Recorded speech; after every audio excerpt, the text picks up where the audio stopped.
Gambit Prime is here, and I think it's time for a follow-up to my You Suck at Gambit video. While Gambit Prime is not too different from regular Gambit, there are still some tricks to maximizing your potential. Today, I have more tips on how to conquer Gambit Prime in this edition of me explaining stuff to your face. Number 1. Banking first isn't always the best. With the new siphon mechanic, the timing of when you bank relies more on how many motes you get in the first wave. You're trying to race to that first invasion, but also trying to siphon, or minimize yourself getting siphoned. If your team has 25 motes combined and the enemy team doesn't, you should absolutely try to bank first and invade. But if both teams have under 25 motes, try to avoid banking first.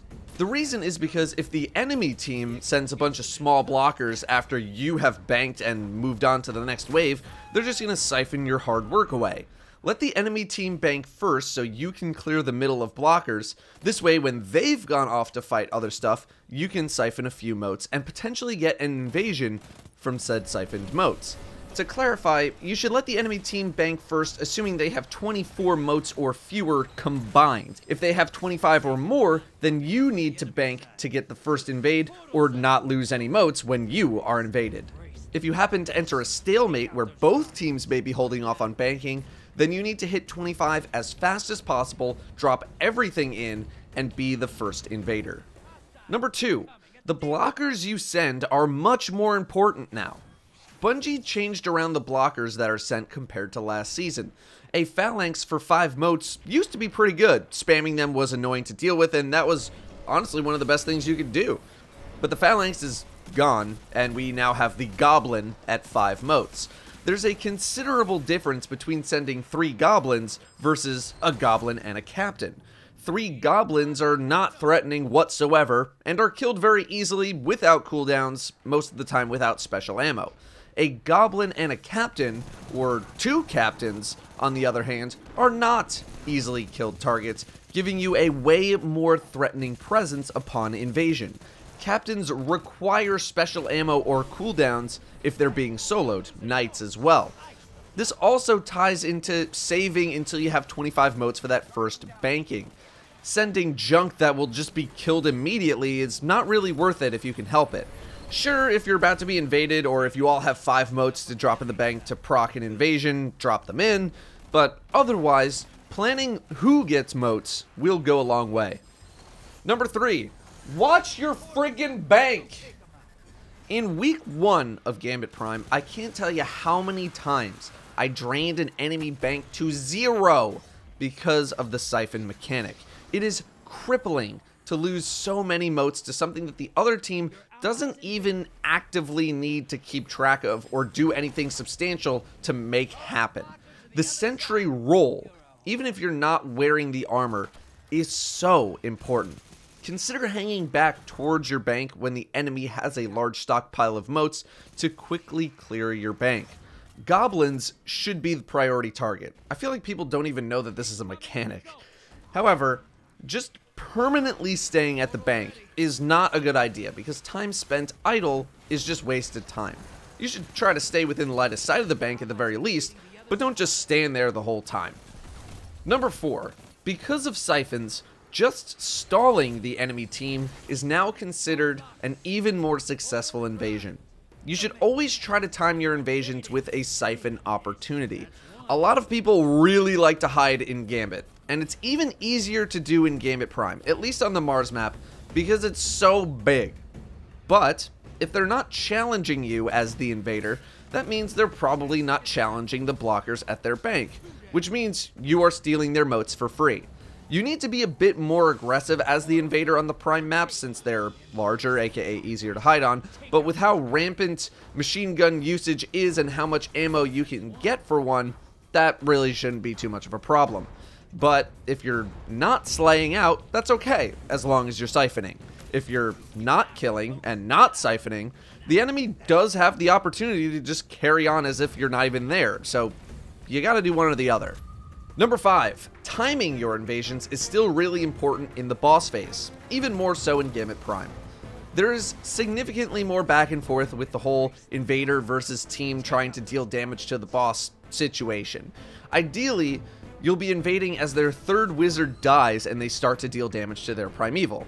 Remember, the well for damage only lasts a short time from the moment you kill that third wizard. A well-timed invade will disrupt damage for most of that time, either giving you a team wipe or causing the team to lose their damage phase. A guaranteed way to pop in on an enemy damage phase is to just look at the health bar of their primeval. When it starts to drop, you invade. While this is guaranteed, you'll still be popping in a bit late since they've already started damage, and sometimes it might be too late. To try to counter this invasion, you just need to wait to kill your third envoy until after the invader has been dealt with. But if they don't invade for a while or are trying to hit a timing, try to use that to your advantage by using a lot of cooldowns to deal a chunk of damage. The biggest tip for invading I could give is, just because you can invade right now, doesn't mean you should. If they have no moats, or just summon their boss, sure, you might disrupt them, but you'll be able to waste more of their time by invading when they have resources to be destroyed. Number 6. It's okay to skip a primeval damage phase or two. While it is still possible to super fast burn a boss in as early as 2 phases, the average Gambit Prime group is not going to be doing this. The first stack of Primeval Slayer doesn't really do a whole lot for you, so if you try to burn a lot here, it very well may be completely undone by one solid invasion, and then you're left without your big damage cooldowns and ammo. Skipping the first phase to get your bearings is totally fine, and oftentimes my group will ignore the boss for that first, sometimes second wave as well, simply to just get to the next wave where we can deal some actual damage. However, there doesn't appear to be a reason to not just immediately destroy the first 2 envoys that pop up. These should be killed immediately to have the third one spawn in and just hanging out. Then you wait for an invasion, the invasion ends, you kill the third wizard, and damage the primeval worry-free. Number 7, stand right here, in this circle, right there. You stand there to damage the boss, but you can leave and still deal damage to the boss, because the buff lasts for a few seconds. This is important, because if you get invaded on, it's generally not a great idea to stay stacked up when an invader comes in, because you're incredibly susceptible to just getting supered or melted by Thunderlord, which kills 20 seconds of your time and heals your primeval. Number 8. Pick the right weapon for the job. Cabal, Hive, and Vex are the 3 enemy types that you can encounter thus far. This may change in the future. Cabal have solar shields, and Vex have void. Having the correct element is really going to help you kill those annoying targets like Centurions, Minotaurs, and Knights way faster. A great weapon for clearing blockers, along with being a great Gambit weapon in general, is Jotun from Black Armory, obtained RNG style by completing powerful frames at Bragusia Forge. Its damage is pretty high. It can take out envoy wizards in 2 shots, invaders with an overshield in 1 shot on a direct hit, although I'm not sure if it'll kill in 1 shot against someone with the improved overshield, and is also probably one of the most fun weapons to use in the game.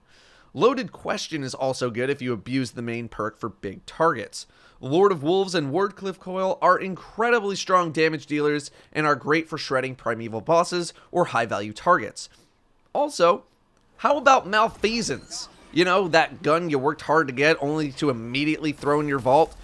It can 3-tap invaders with some headshots, can contest them from long range due to the perk it has, and does considerable damage to the taken blockers if you're a sentry. The difference between using Malfeasance to kill a taken knight and any other primary weapon is night and day. Not to mention that it's probably the best primary weapon against the primeval in terms of damage output. Making sure you're optimized for your role and optimized against the enemy that you're fighting will go a long way. If you have tips of your own, drop them in the comments, but that's what I got for you guys on Gambit Prime. A lot of what I said in the previous Gambit video also applies to Prime, but these are just more front specific, I guess. Thanks for watching. I'll see you next time.